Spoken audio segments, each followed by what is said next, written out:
지금 당장 국민연금을 받기 시작하는 것이 여러분의 노후 자산을 지키는 최선의 길인지 아니면 수천만 원을 허공에 날려버리는 실수인지 진지하게 고민해 보셨습니까?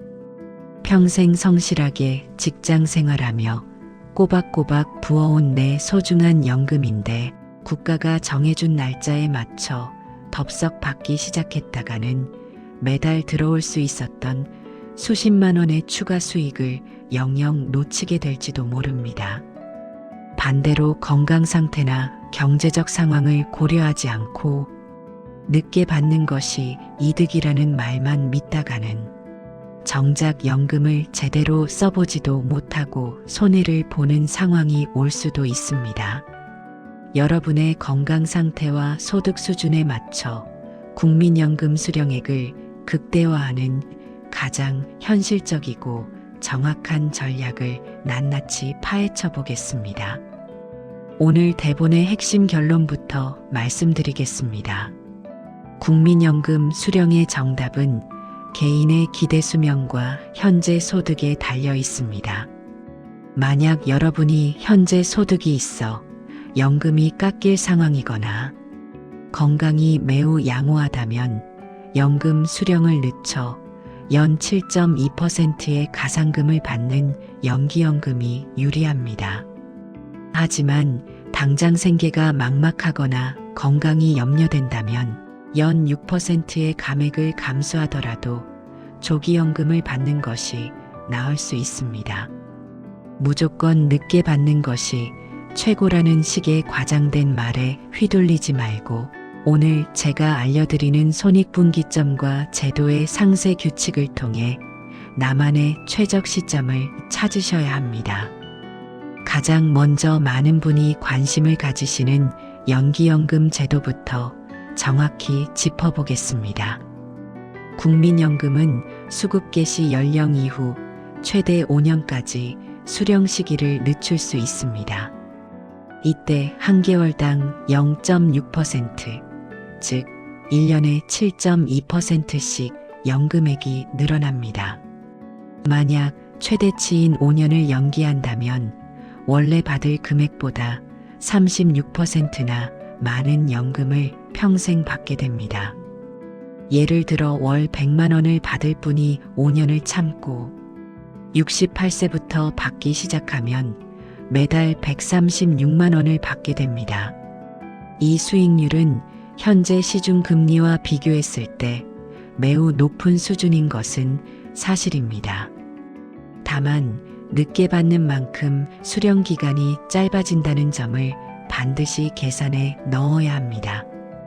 보통 5년을 연기했을 때 대략 80대 초중반 이상 생존하신다면 연기한 것이 훨씬 이득이 되지만 그 이전에 건강에 문제가 생긴다면 오히려 손해가 될 수 있습니다. 따라서 본인의 건강 상태를 가장 먼저 냉정하게 체크해 보셔야 합니다. 반대로 연금을 당겨받는 조기노령연금은 어떨까요? 1년 일찍 받을 때마다 연금액이 6%씩 깎입니다. 5년을 앞당겨 받으면 최대 30%가 감액됩니다. 100만 원 받을 사람이 70만 원만 받게 되는 것이죠.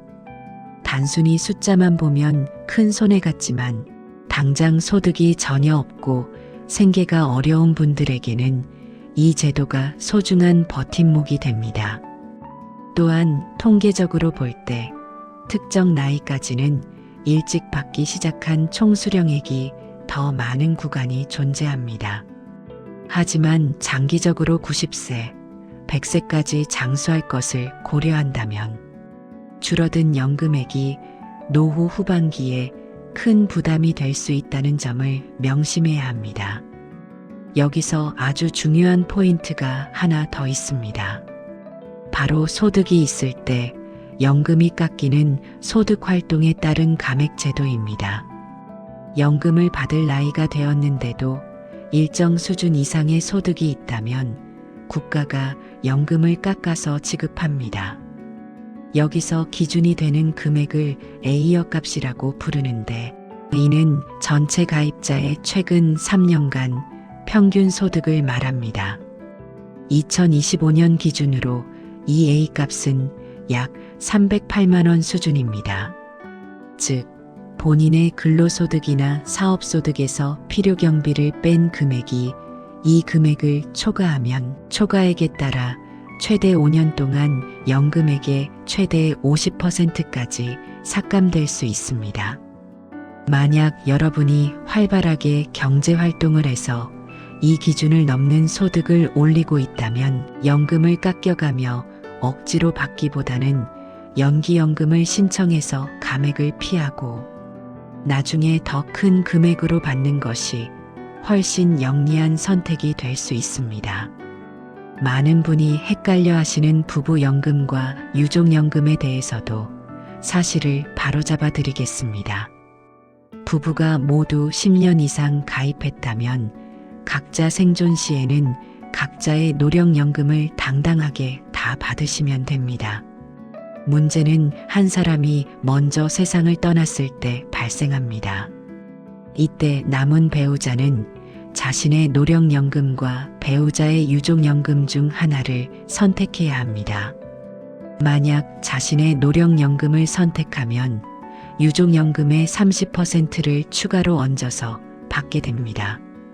과거에는 이 중복 지급률이 20%였으나 현재는 30%로 상향되었습니다.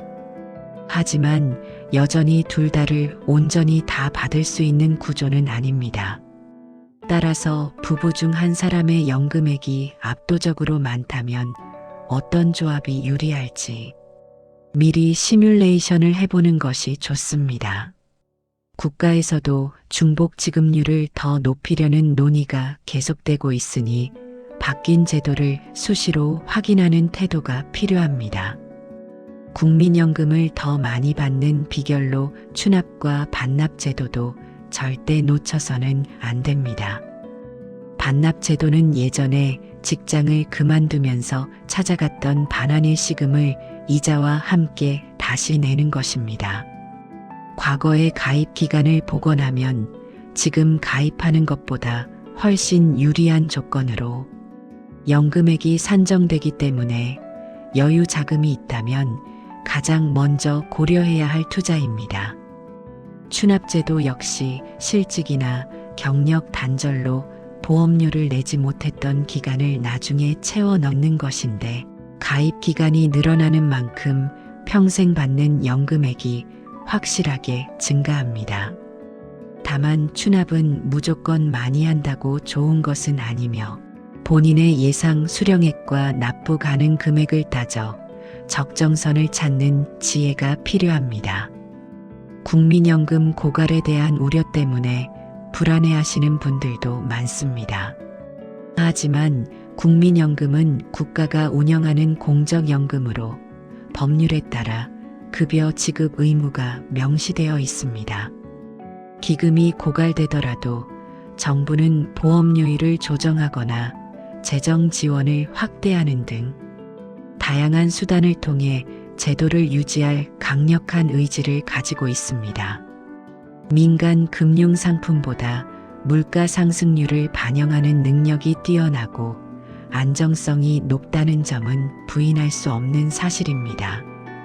다만 인구 구조 변화에 따라 앞으로 보험료가 오르거나 수령 연령이 늦춰지는 등의 제도 변화는 있을 수 있습니다. 이런 변화를 투덜대며 피하기보다는 변화하는 제도 안에서 나에게 가장 유리한 선택이 무엇인지 공부하는 것이 훨씬 생산적입니다. 국민연금은 단순히 국가가 주는 돈이 아니라 여러분이 평생 일궈온 노동의 대가입니다. 이 소중한 자산을 관리하는 데 있어서 가장 큰 적은 카더라, 통신이나 막연한 불안감입니다. 지금 바로 국민연금공단 누리집이나 모바일 앱에 접속해서 내 예상 연금액을 확인해 보십시오. 내가 몇 살에 받으면 얼마를 받는지, 1년을 미루거나 당기면 숫자가 어떻게 변하는지 직접 확인해야 정확한 판단을 내릴 수 있습니다. 숫자와 팩트를 기반으로 계획을 세울 때 비로소 노후의 막연한 불안감이 확신으로 바뀝니다. 노후의 삶은 화려한 한방이 아니라 매달 꼬박꼬박 들어오는 현금 흐름에서 결정됩니다. 국민연금은 그 흐름의 가장 단단한 기초가 되어줄 것입니다. 오늘 제가 말씀드린 연기연금의 수익률, 조기연금의 감액률, 그리고 소득에 따른 감액 기준 등을 꼼꼼히 따져보시고 여러분의 상황에 맞는 최적의 타이밍을 결정하시길 바랍니다. 건강이 허락한다면 조금 더 일해서 연금을 키우는 것도 좋고 여유로운 전원 생활을 위해 조금 일찍 받는 것도 틀린 선택은 아닙니다. 중요한 것은 남의 기준이 아닌 나의 상황입니다. 마지막으로 강조하고 싶은 것은 건강관리입니다. 연금은 오래 살수록 유리한 제도입니다. 아무리 설계를 잘 해놓아도 내가 누리지 못하면 의미가 없습니다. 오늘부터라도 단백질 위주의 식단과 꾸준한 근력 운동으로 내 몸이라는 가장 중요한 자산을 지키십시오. 건강한 몸으로 오랫동안 연금을 받는 것이야말로 국가로부터 최고의 혜택을 이끌어내는 길입니다. 여러분의 당당하고 풍요로운 노후를 진심으로 응원합니다. 오늘 이 정확한 정보들이 여러분의 노후 설계에 확실한 이정표가 되었기를 바랍니다. 이 내용이 유익했다면 주변에 고민 중인 지인분들에게도 널리 알려주셔서 함께 현명한 노후를 준비하시길 권합니다. 다음 시간에도 여러분의 삶을 실질적으로 지켜줄 수 있는 깊이 있고 정확한 정보로 다시 찾아오겠습니다.